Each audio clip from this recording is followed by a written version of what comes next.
My name's Logan, I'm 29 now, and this whole story started with one phone call, the kind that flips your world like a pancake on a burning skillet. But before we get to that moment, you gotta understand what kind of family I come from. Let's start with this: I was the disappointment child. Not because I was on drugs. Not because I stole or got arrested or shaved my head in a public park.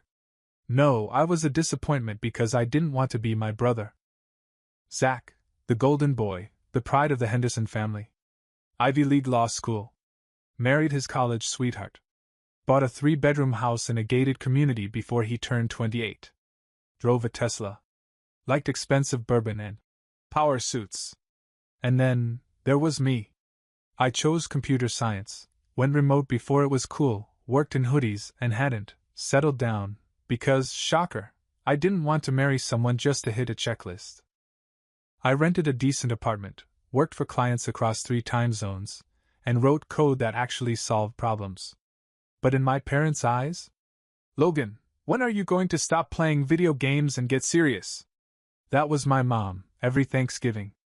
I'd explain that I was building web apps, writing back-end logic, even managing a small dev team.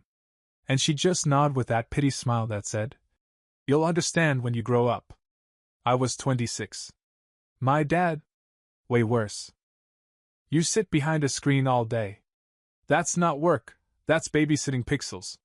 This from the man who ran a small HVAC business and proudly said, "You can't build a legacy on a laptop." The worst part? I used to try. I used to defend my work, my schedule, my income. But they never listened. And honestly, I think they enjoyed dismissing me. It made them feel better about investing everything into Zach. It happened at my mom's birthday dinner. Zach was gloating about the custom kitchen he was installing, and my parents were hanging on every word like he was Jesus with blueprints. I cleared my throat and said, "Hey, I actually got a rate increase from one of my clients. I might finally upgrade from instant noodles." I laughed. My mom didn't. "That's nice, sweetheart. But what about your future? You're almost 27. Don't you want a wife? Kids? Something real?" I blinked. "You mean something you can brag about at church?" Silence. Dad's fork hit his plate. "Watch your mouth." "No, really," I said. "Zach renovates his laundry room and it's a national holiday. I build a platform with 10,000 users and you all act like I fixed a printer." Zach chuckled. "Well, it's not real work, bro. I mean, you don't even wear pants half the time." I stood up. My hands were shaking, but my voice was calm. "You know what? If I'm such an embarrassment, stop wasting your time on me." Then I left. I figured things might cool off after that. They didn't. After that dinner, the calls stopped. No more check-ins. No more, "How's work going?" And when I did call, it was always a short, "We're busy," or, "Zach's stopping by, call later." I once told my mom I'd signed a 6-month contract with a UK tech firm. She replied, "That's lovely. Did you hear Zach got a speaking slot at the legal conference in D.C.? When I said I was planning a trip to San Francisco to meet some clients, my dad replied, "So still wasting money on those internet people?" They acted like I was a kid who never moved out. I was working full-time, managing small projects, even doing my own taxes. But to them, I was still the boy in pajama pants asking for screen time limits. Zach even pulled me aside one Sunday and said, in complete sincerity, "Mom and Dad are worried about you. Maybe you should consider something more practical? Like teaching. Or working under me for a bit." I laughed. He wasn't joking. And then came the big one. I landed a massive contract, like career-defining. An American startup wanted a full-stack overhaul, with user interface, back-end API, and cloud deployment. The money was insane. I'd never seen that many zeros in one place without commas. I was finally about to prove myself, not to them, but to me. I rented a small co-working space. Hired a part-time designer. Built the first demo in a week. Then, boom, the startup folded. Some kind of shady investor stuff. Their assets froze. Payments delayed. My plans? Dead on arrival. And guess who found out? Zach. Because I needed to downsize fast and I told him, like a fool, that I was temporarily selling my car and apartment. I didn't tell my parents the full story. When the contract blew up, when the startup ghosted, when I had to break the lease on my co-working space and sell my car just to float the next month's rent, I didn't say a word. I just told them I was, between clients, and downsizing a bit. But it didn't matter. Because the moment Zach caught wind of it, he ran with it. Logan's finally realizing that coding apps in your pajamas isn't a career. Told you he'd burn out. He'll be back in Mom's basement by Christmas. That was the new family narrative. I was no longer a disappointment in theory, now I was living proof. At first, it was subtle. No return texts. Missed calls. The family group chat slowly went quiet on my end. Then came the bigger signs. My mom stopped calling every Sunday, a tradition she'd kept since college. No updates, no invitations, no casual. How are you? Just nothing. A week later, I opened Instagram and saw a post that hit harder than I'd expected. Party popper. Happy birthday to the woman who holds us all together. We love you, Mom. The photo? My entire family, Zach, his wife, their kids, my dad, uncles, aunts, all clinking glasses at a restaurant. I zoomed in like an idiot, hoping maybe I was cropped out. Nope. I wasn't there. I wasn't invited. I called my mom that night. She picked up, but her tone was like ice water down the back of my neck. Logan, we figured you were busy, or going through things. We didn't want to pressure you. Pressure me? To show up for my mom's birthday? She sighed. When you have something positive to share, something you're proud of, we'd love to hear from you again. I sat in silence. She added, You're still figuring things out, and that's okay. But maybe it's time to focus on something more grounded. That was her word for it, grounded. As if my work, my ambition, my failures and wins weren't real because they weren't happening in a courtroom or a construction site. I ran into Zach a week later, complete accident, at a gas station. He was wearing aviators and Bluetooth earbuds, like he was closing a deal while buying gum. He saw me and smiled like a man who just won a bet. Heard you sold the car, he said. Yeah, I replied. Making some changes. He clapped me on the shoulder. Listen, if you need something real, we could use a guy to handle intake at the office. Answer phones, print stuff. Get your confidence back up. That word again, real. I didn't hit him. I didn't yell. I just smiled and said, Appreciate it, but I'm good. And then I left. I moved into a studio so small the fridge door blocked the bathroom when open. The walls were thin enough to hear my upstairs neighbor argue with his cat. I slept on a futon and coded from a thrift store desk that shook when I typed too fast. For food, it was instant noodles, discount rice, and the occasional burrito if a client paid on time. But something happened in that silence. Something clicked. Every time I sat down to work, I wasn't just chasing gigs anymore. I was building something. I reworked old code bases, studied frameworks, and streamlined my project proposals. I learned more in 6 months of hunger than I did in 3 years of undergrad. But most of all, I let go of them. No more chasing approval. No more waiting for a text that wouldn't come. The day I unsubscribed from the family group chat was the first day I actually felt free. They thought I was failing. But I was just getting started. It started with a DM. Some small-time e-commerce guy done freelance work for a year ago messaged me out of nowhere. Hey man, remember that order tracking thing you built for me? Still works. You open to helping with something bigger? I stared at the message for 10 minutes. Then I typed back. Sure, what's up? That one reply changed everything. He was launching a new apparel brand. Mid-level influencer type, nothing too wild, but he had an audience, a product, and zero clue how to scale. I offered to build a lightweight platform for his order fulfillment and loyalty system. No fluff, no drag-and-drop templates. Real tools. He paid half up front. I used it to buy groceries that didn't come in a cup. And when I delivered the first version 2 weeks later, he wired the rest, plus a bonus. A bonus. I stared at the email like it was written in a different language. I'd gotten used to begging for invoices to be paid. And here was this guy, tipping me for clean code. Then he posted about me. Dropped my name, tagged my new portfolio site, and said I was the most efficient dev he'd ever worked with. I woke up the next morning to 3 more inquiries. And 2 weeks after that, I had 7 clients lined up, each offering rates that didn't make me want to scream into a pillow. I wasn't figuring things out. I was doing it. And not a single one of those people cared that I didn't wear a tie to work. They just wanted results. And I delivered. By the 3rd month, I'd earned enough to get out of that shoebox apartment. But instead of upgrading, I reinvested. I filed an LLC. Bought better gear. Got someone to handle my books. And most importantly, I stopped telling my family anything. Not because I was hiding. Because I'd finally learned I didn't owe them a damn thing. They didn't get to pick and choose which parts of me were worthy of support. When I was low, I was an embarrassment. When I was quiet, I was invisible.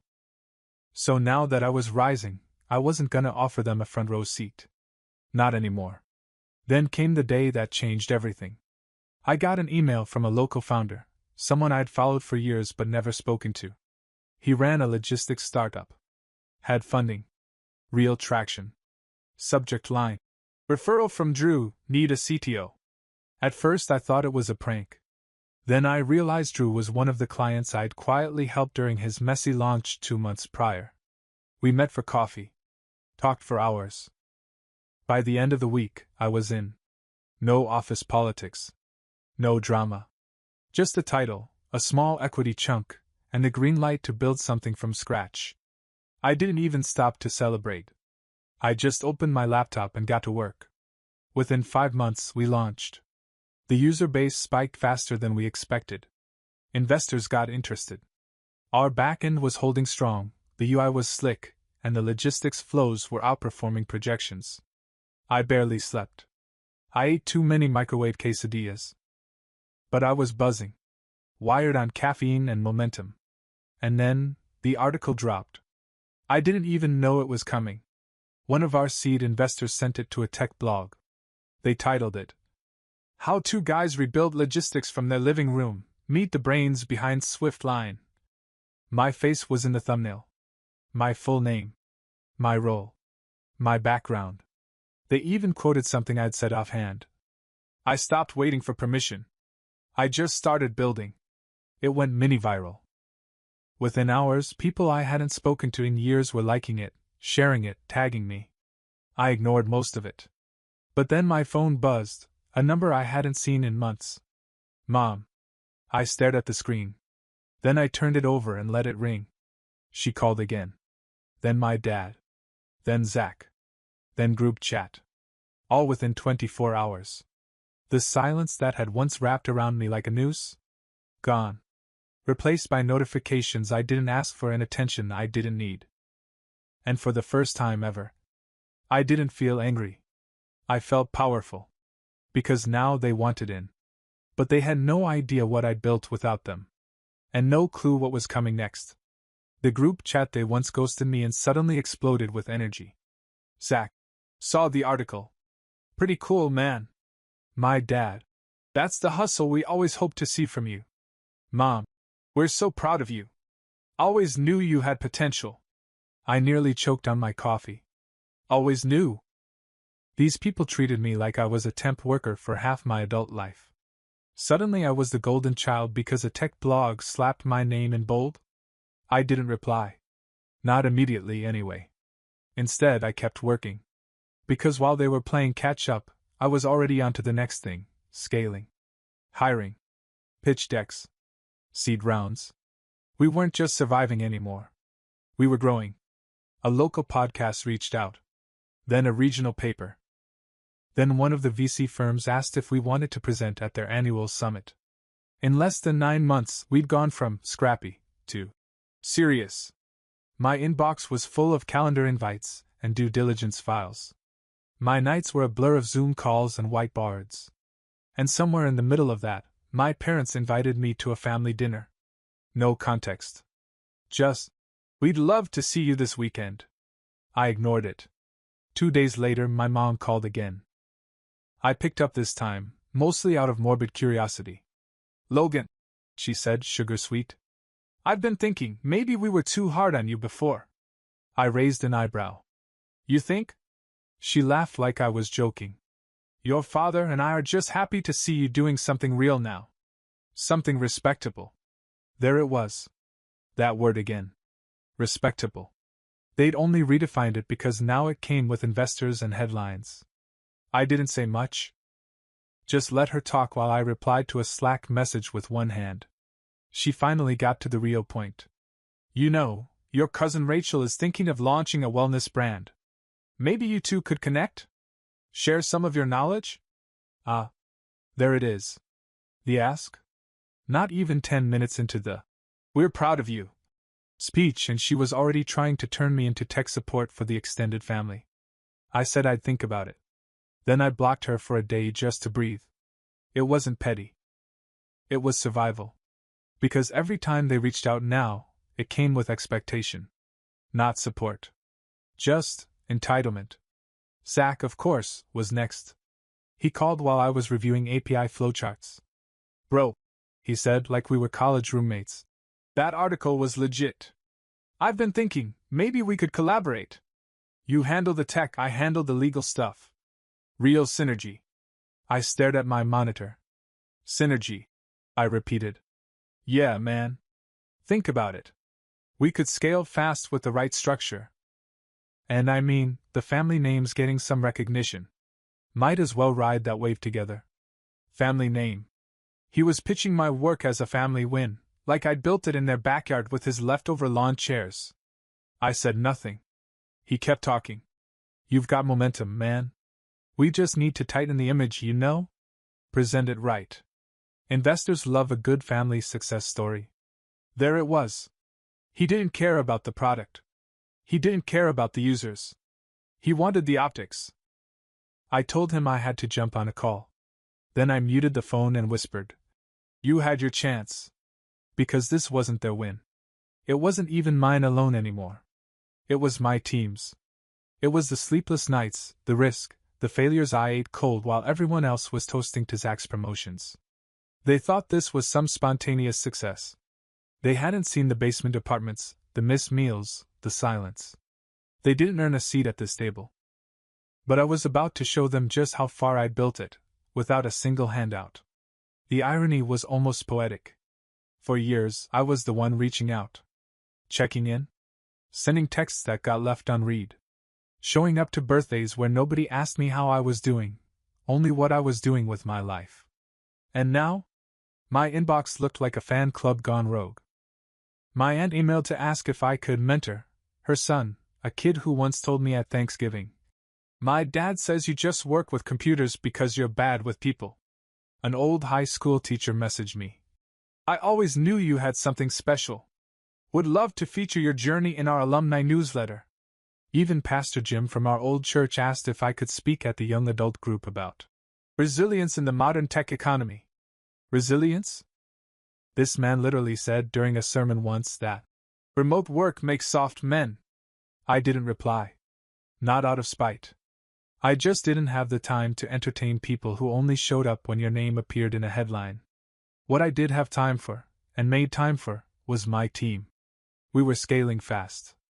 Brought on 2 more devs, a marketing lead, and someone to handle partnerships. I'd learned my lesson the hard way: do it alone, burn out fast. Build with others? You build stronger. We moved into a real office. Nothing flashy, a converted floor above a cafe with cheap rent and great espresso. I paid the lease myself. Not from a loan. Not from some family donation. From earnings. Every penny had come from contracts, product sales, or partnerships I negotiated. And that office? It became our launch pad. That's when the TV segment happened. A local station was doing a piece on tech growth in the city and reached out to us.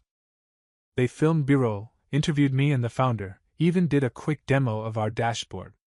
I wore the same hoodie I'd been coding in for 3 years. No suit. No tie. Just me.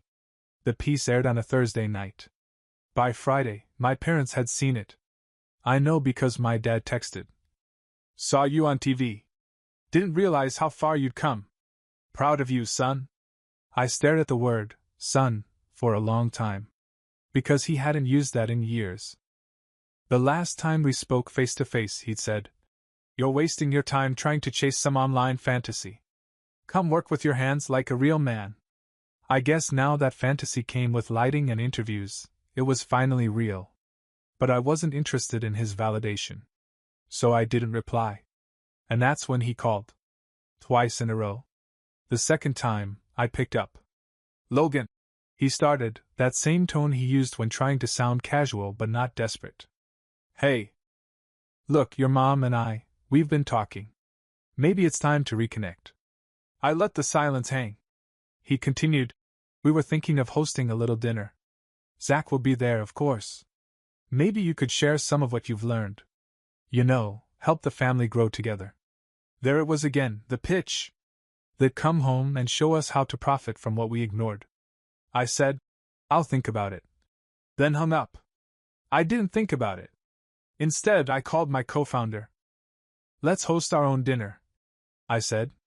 "For the team." We booked out the top floor of the cafe downstairs. Ordered catering. Gave out thank you packages.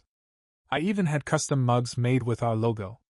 It was the first time in years I'd sat at a table where every single person wanted me there. No backhanded comments. No comparisons to Zach. Just people who saw me, respected me, and knew what it took to get here. That was my real family now. It was the photo that finally pushed them over the edge.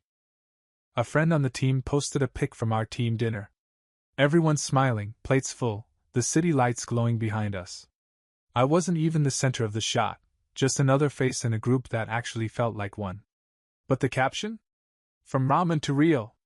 So proud of what we're building, and who we're building it with." That post blew up. Not viral, but enough that mutuals started commenting. Local entrepreneurs reposted. Some mid-tier startup blog picked it up and wrote a blurb about local founders fostering community culture. Then the comments came. Not online. On my phone. "Zach, so you're doing parties now?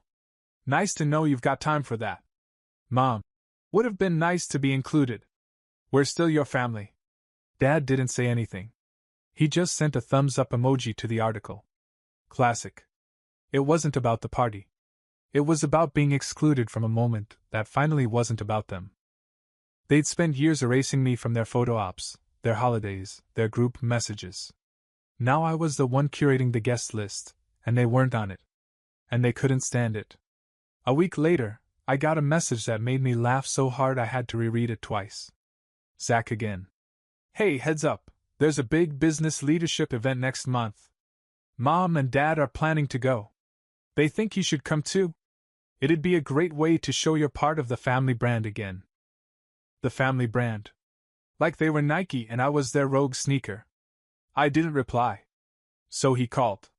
And for once, I let him talk. "You've made your point, okay? You've proved yourself. Congrats. But dragging it out like this, it just makes things worse."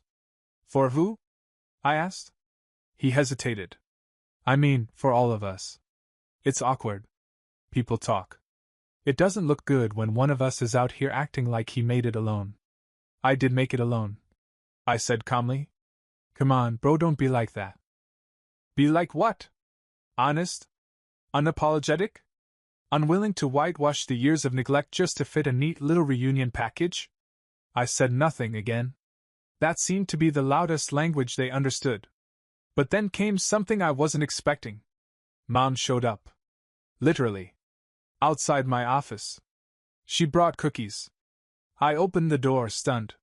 "Thought I'd stop by," she said, smiling like this was normal. "Saw your name on the building directory. Figured you wouldn't mind." Mind? Only the woman who once said, "Maybe some tough love will help him grow up." Casually strolling into the space I'd built from scratch.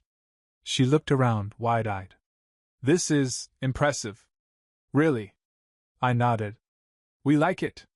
She placed the cookie tin on the nearest desk and sat on the couch, uninvited. "I just want to talk," she said. "No judgment. No guilt trips. I swear. I crossed my arms. Okay. Talk. She looked me dead in the eyes. We made mistakes. That was new. But we're still your parents. And it'd mean a lot if you'd come back into the fold. Be part of the family again. I raised an eyebrow. I never left. You just stopped counting me. She didn't reply. She just sat there, blinking. I leaned forward, elbows on knees. You want me at the dinners? The group texts? Cool. But I'm not coming back to be the failure mascot. Logan. No. You don't get to rewrite the story now that I'm not struggling. You ignored me when I needed help. You dismissed me when I asked for support. You only showed up when cameras did. She swallowed. I'm not angry anymore, I said. But I'm not desperate either. And I sure as hell don't need a seat at your table. I built my own. Her hands tightened in her lap. You've changed, she whispered. I nodded. I had to.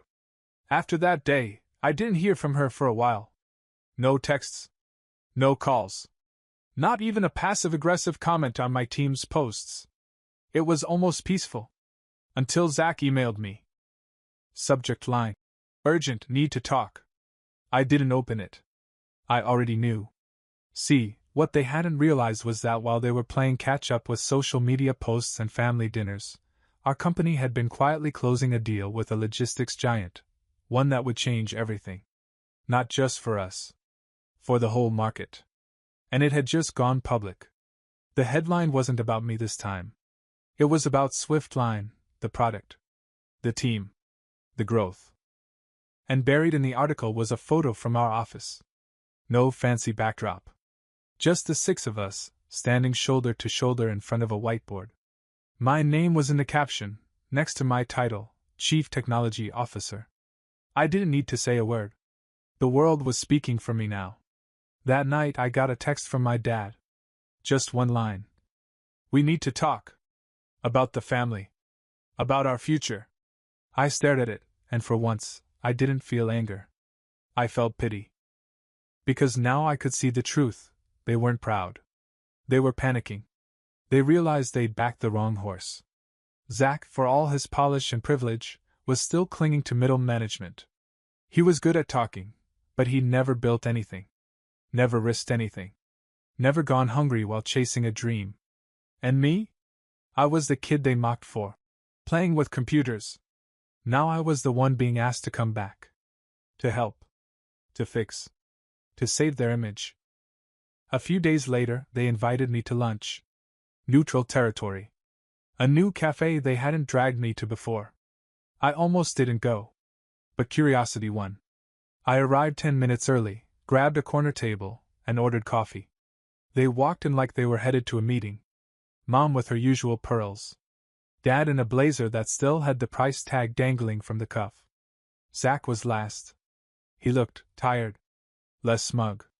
More desperate. We exchanged hellos. Sat down. Then they launched into it. We've been thinking, Dad started. Now that you're more established. Successful. Zach corrected, his voice tight. Right. Dad nodded. Now that you're successful, we'd like to reintroduce you to the family business side. Publicly. Publicly, I repeated. Yes, Mom added quickly. People are paying attention. It's a chance for all of us to show unity. Maybe do a press piece. A feature on how the Henderson boys both made it in their own way. I sipped my coffee. Zach looked like he was chewing glass. He wasn't used to being second. Especially not to me. Mom pressed on. We know things weren't perfect before. But the past is the past. We just want to move forward. As a family. I set my cup down gently. I'm not interested in being a PR tool. They blinked. I'm not a mascot for family redemption. I continued. You cut me off when I was down. You watched me disappear and didn't blink. Now I'm doing fine, and suddenly I'm your son again? Logan. Dad started, but I held up a hand. I'm not angry. Really. But let's be honest, you're not here because you miss me. You're here because people notice me. That's different. Silence. Zach cleared his throat. Look, man, maybe we started wrong. But we can still build something, together. Your company's growing. I have legal expertise. There's room to make this a family legacy. I leaned back. Then smiled. You had the legacy. You threw it away. I stood up, dropped a 20 on the table, and looked at them one last time. You don't get to co-sign success you didn't believe in. Then I walked out. No yelling. No dramatic exits. Just the quiet power of someone who no longer needed validation to exist. A week after that lunch, I got a handwritten letter in the mail. Not an email. Not a text. An actual letter. From my mom. It was short. 3 paragraphs, written in her tight, curly handwriting, the same she used to write notes on my lunchbox in elementary school. She didn't apologize. Not really. Just wrote that they never realized how much damage they'd done until they saw what I became without them. I folded the letter carefully, placed it in a drawer, and didn't reply. Not because I hated her. But because I didn't need anything from her anymore. Not her praise, not her guilt, not even her understanding. That drawer also held the acceptance letter to my first failed startup incubator, an unpaid invoice from a client who ghosted me during a hard month, and a photo of my first apartment's leaky ceiling. That drawer was my museum of all the things they said wouldn't work. And now? They were just exhibits. Quiet reminders. Nothing more. Zach tried one last time. Sent me a voice note late one night. Look, I don't want us to be enemies. I was a jerk, I get that. I was cocky. But you've made it. Isn't that enough? I didn't respond. Because no, making it wasn't the point. Freedom was. Freedom from chasing their approval. From trying to prove that I mattered. The thing they never understood is that I wasn't trying to become rich or famous. I just wanted to be seen, heard, taken seriously. And now that I had that, I didn't need to explain it to anyone, especially not to people who only looked up when the lights got bright. The business kept growing. Swiftline expanded. We got another round of funding. Moved into a bigger space. I hired people like me, kids who were once written off, underestimated, told they weren't real enough. One afternoon, we did a staff Q&A session for a local business panel. Someone asked me, if you could say anything to your younger self, the one struggling, alone, broke, what would it be? I paused for a second. Then said, they'll ignore you until they can't. So stop trying to be heard by people who've already decided to be deaf. The room went quiet. Then someone clapped. Then more.